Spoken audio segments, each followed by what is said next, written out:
Welcome to Chapter 2. Let's hope I get through this time. In this chapter, we're going to continue our study of financial statements, and we're going to be looking particularly at the balance sheet. We're also going to look at ratios and how we can start beginning to analyze information. Now, I know that up to this point, you have had a lot of information thrown at you that probably makes little sense. Most of you do not have a bookkeeping or accounting background. So financial statements are like trying to read a foreign language. And also, we're starting at the end product and not at the beginning as to how we create this end product. So you've been given a lot of numbers without any context as to how we arrived at those numbers, and you've put them into these formats that we say are important, again, without a whole lot of understanding as to why they're important, and now we want to analyze them. I promise it will get easier as we move forward. So let's get started with Chapter 2. If you remember from Chapter 1, a balance sheet presents the financial position of a company at a particular point in time. The numbers that are shown on the balance sheet are the sum of all the transactions in that account or category since the beginning. So if we prepare a balance sheet today, the one we prepare tomorrow will be different because we'll have additional transactions. So a balance sheet identifies the financial position of a company at a particular point in time. We're going to group together now similar things so that we can begin using these to do some analysis work.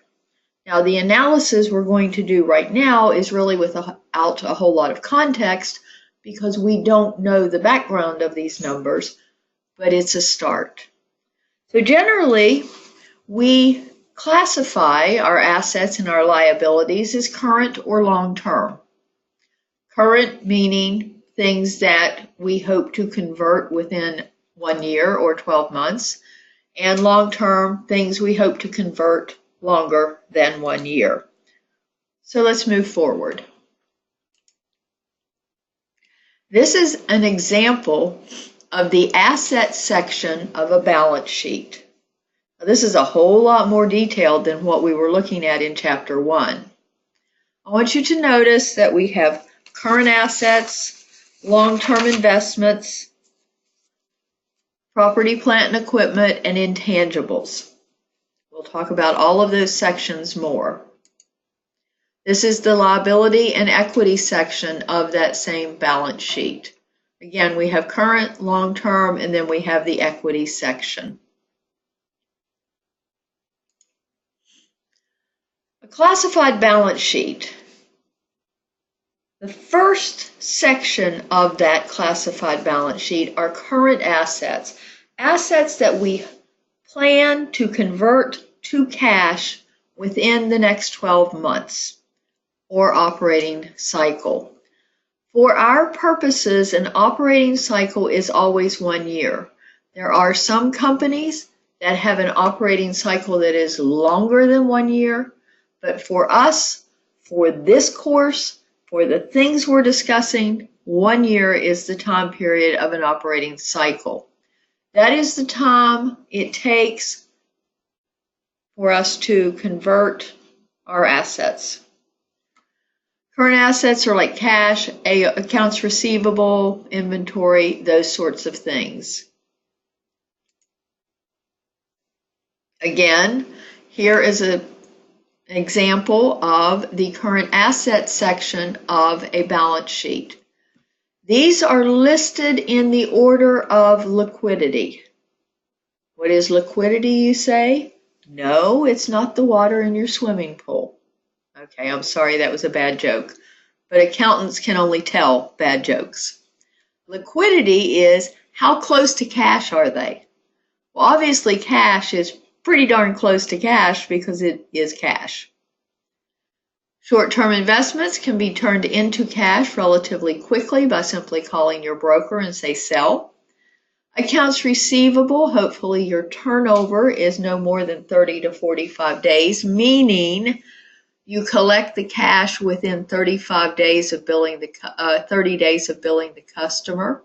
Inventories, you hope those turn over pretty rapidly. Now, depending on what you're selling, your turnover may be quick or your turnover may be a little longer. Luxury product compared to mass market. But these things all convert to cash. I would like to draw your attention to this last item, prepaid expenses. What's a prepaid expense, you ask? Funny that it would show up here before we even know what it is. An example, in October, I received the invoice for the liability insurance for my company. The term of the policy is 1 year, October 1st through September 30th. I paid that bill in October, so I was paying 3 months of 2017 expenses and then 9 months of 2018 expenses. I can't, for accuracy purposes, take that entire expense in 2017 because I did not use all of it in 2017. So I set up a portion of that payment to move over to 2018. It was prepaid. If I canceled the policy, the insurance company owed me that money back. Also, I owned the policy, and assets are things that we owned. So until I used it up, I had ownership of the policy. Prepaid expenses in a nutshell. Long-term investments. Some companies, when they have a surplus of cash, will actually invest those surpluses in stocks, bonds, other items, so that the cash is making money while it's there. That's a long-term investment, not something we plan on selling immediately. Other long-term investments are things like land, perhaps, that we've purchased for a future expansion, something that we're holding that is not currently being used in operations, and then long-term notes receivable. Property, plant, and equipment, also known as fixed assets and capital assets or capital investments. These are items that are actually used in the business that we have not purchased for resale, but we have purchased so that we can do the business we're in, such as a plant or equipment, or in my business, let's say all my computer systems and servers. Land, buildings, vehicles, all of those things. Those are long-term assets. They will last longer than 1 year, and they're of significant value. Now, wait a minute. There's a little bit of a quandary here. I'm using these in my operations, so shouldn't they be an expense on my income statement? But I own them and they're going to last a while. What do I do? How do I get both pieces of that picture? That is what depreciation means.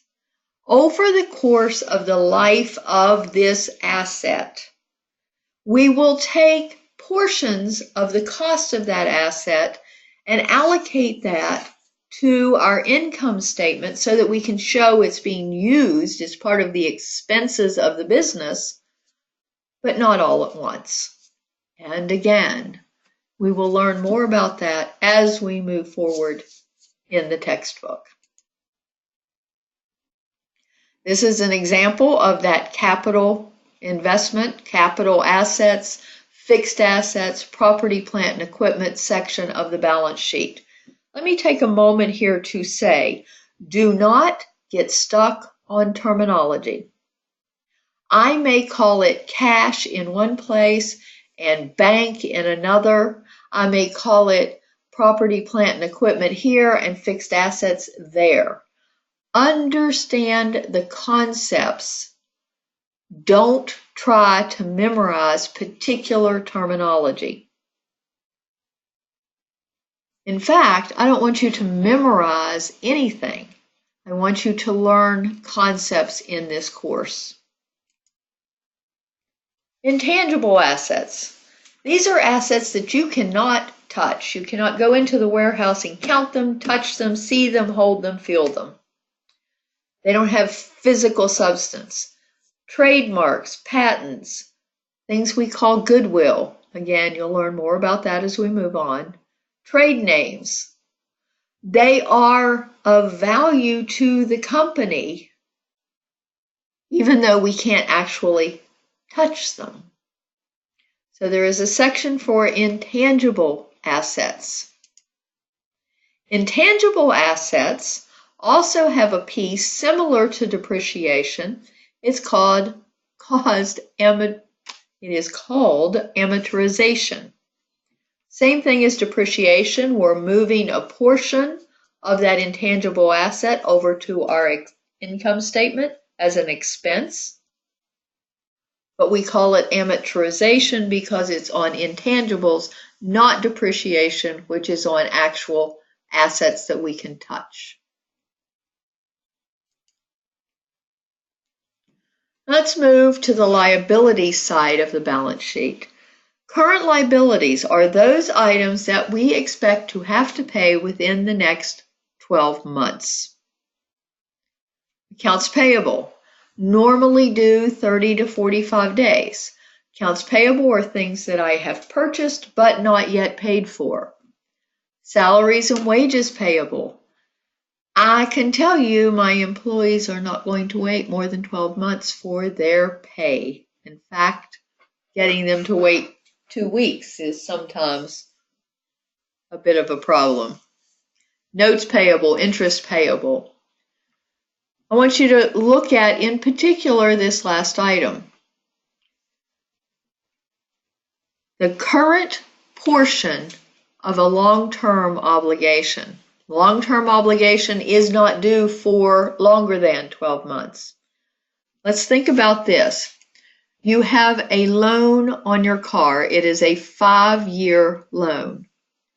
But even though 5-year loan sounds like long-term liability, there is always that portion of the loan that is due next month and the month after and for the next 12 months. There is always a current portion to that long-term liability.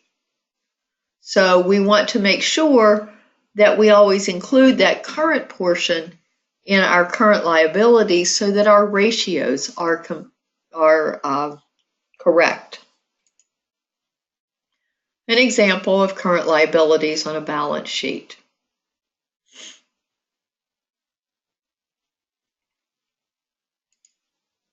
Long-term liabilities are due in the future, longer than 1 year.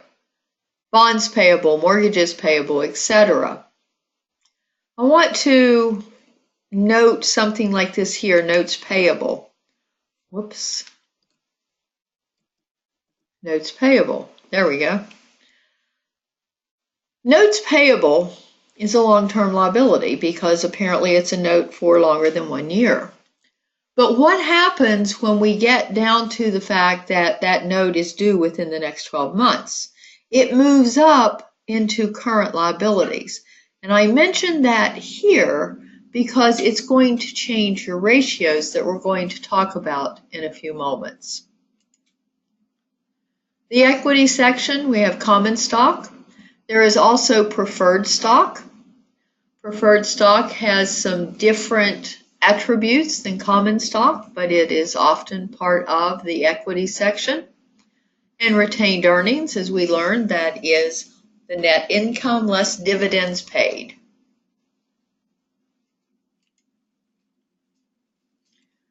We are now going to take that classified balance sheet, and we'll also look at the income statement and cash flow statement to learn about how we can start doing ratio analysis. Now, I want to say that until we learn what is underneath those numbers and what is underneath these ratios, we're simply doing equations and looking at numbers at this point. Until we understand what the ratio means and where they come from, until we understand where the numbers come from, there's no real meaning in our analysis. And as this says, a single ratio by itself doesn't mean anything at all.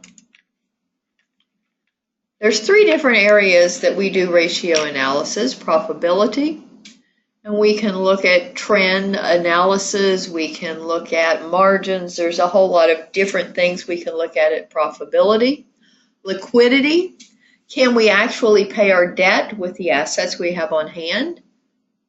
And solvency, can the company withstand downturns in the economy and still be successful? Or will a simple downturn cause us to have to file bankruptcy? So solvency, liquidity, and profitability. Let's look at, for now, our income statement and how we're going to use that for a very simple ratio analysis.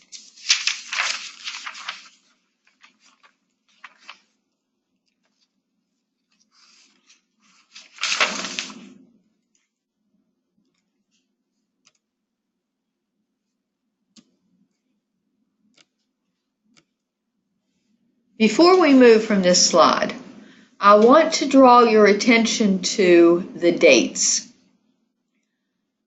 Normally speaking,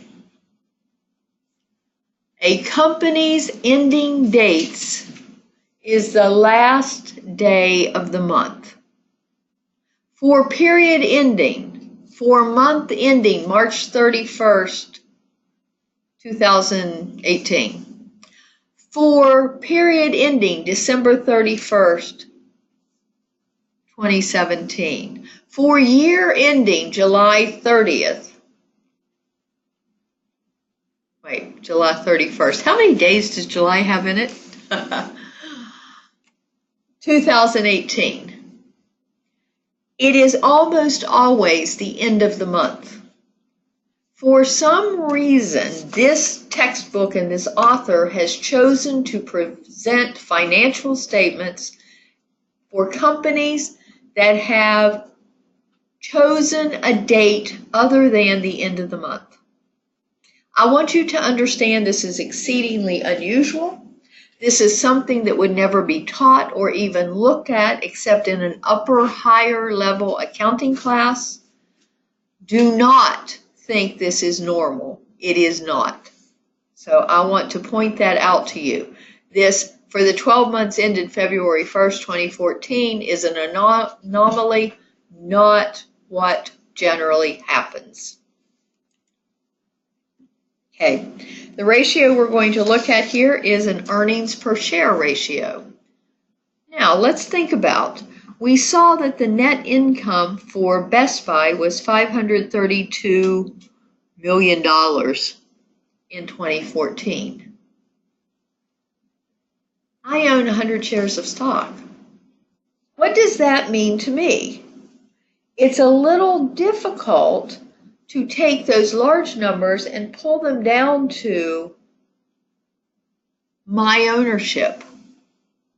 So earnings per share is a way of taking the larger earnings and dividing it down so that each stockholder, based on the number of shares of stock they own, can go, oh, wow, my share of stock earned this portion of that net income.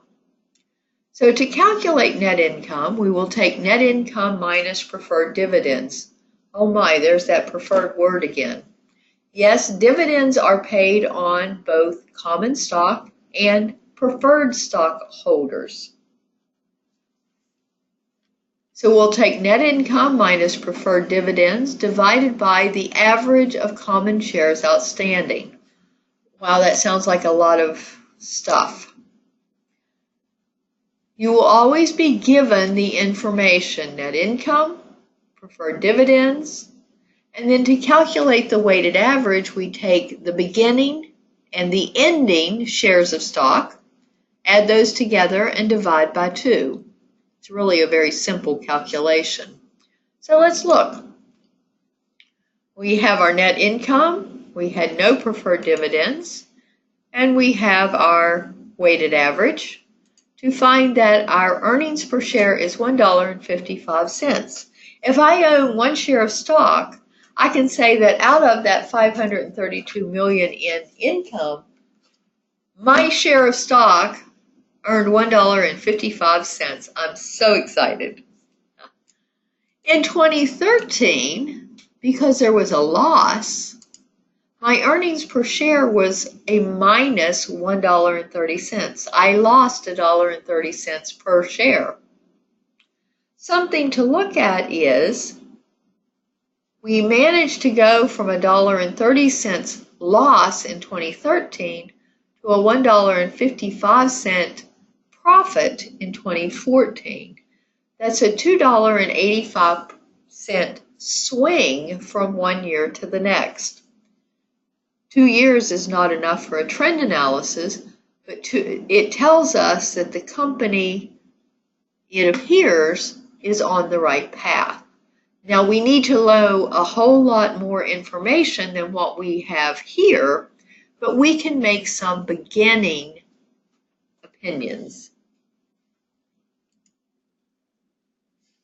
Now let's move to, I'm going to back up again, I apologize. One thing to note about earnings per share. Earnings per share comparing year to year for a particular company can be a good analysis, but it is not good, it is not useful to compare one company to another because there are so many differences due to the number of shares outstanding and all sorts of other variables. All right, classified balance sheet. We're going to use this to learn a simple analysis. 2 things, liquidity. There's that word again, not the water in your swimming pool. Liquidity is the ability to pay our obligations with our current assets within the next year. Working capital is the difference between the amount of current assets and current liabilities. Working capital is a dollar amount.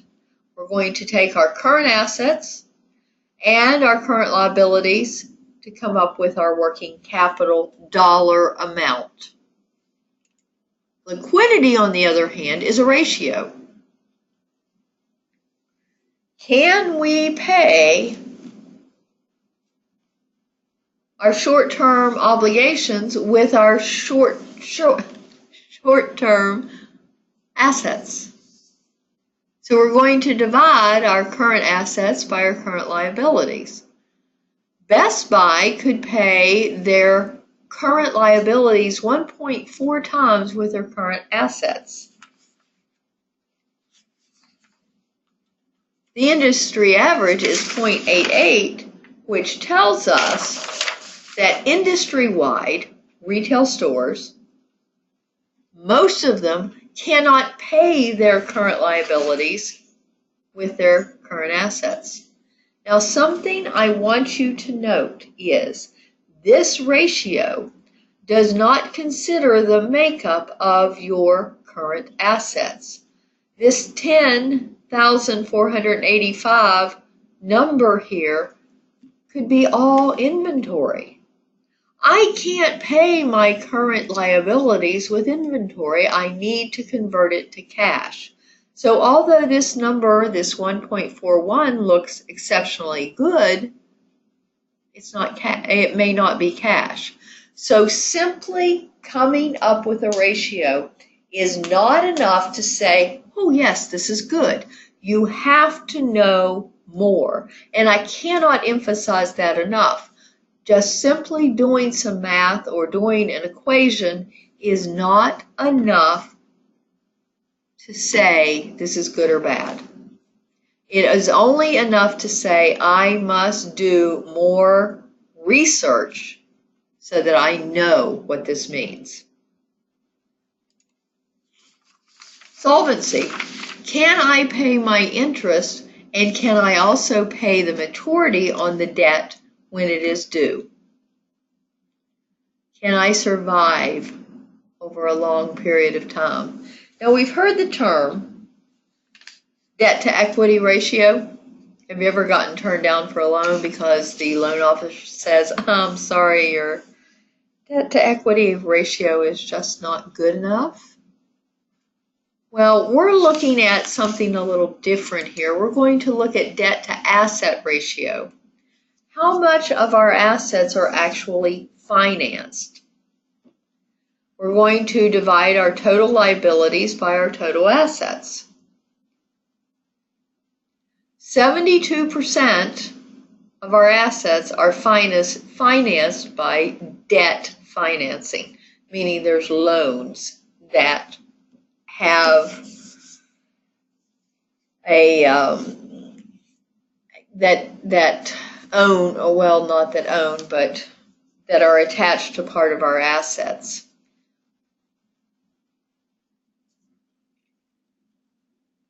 Have you ever heard of a company that is heavily leveraged? That means that almost all of their assets, or in fact all of their assets, are financed by debt financing. Remember, debt financing are loans that we have to pay back. Equity financing are loans that are not loans. Equity financing are people buying stock in our company that does not have to be paid back. This particular ratio is going to tell us what is financed by debt. Something else I want to say here is do not memorize formulas. Know where the formulas are, understand the concept of the formula, and that's what you need to do. If you memorize these formulas, as soon as you take the exam, you're going to forget that information and move on to the next chapter. If you understand the concept, you will remember the concept and know where to look for the detail. Debt is bad. Debt is never good.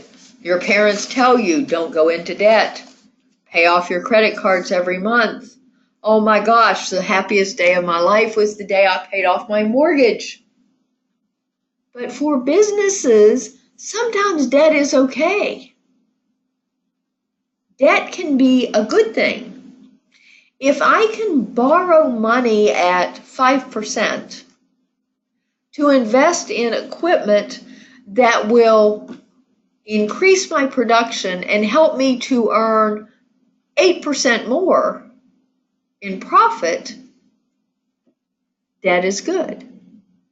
If I have cash on hand that I can buy a piece of equipment with, but I can invest that and make 5% and borrow money to buy the equipment at 3%, debt is good. In the business world, debt is not always bad. The statement of cash flows. We're going to look at a very simple ratio here. When we look at the statement of cash flows, the very top portion of that report is the cash flows from operations only. Cash flows from the sales that we've made less the expenses that we've had.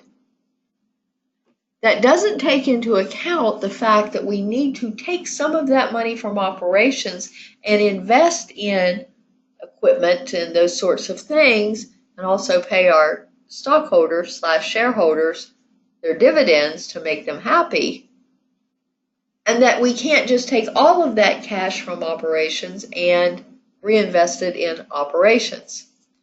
So free cash flow kind of helps us with that particular idea.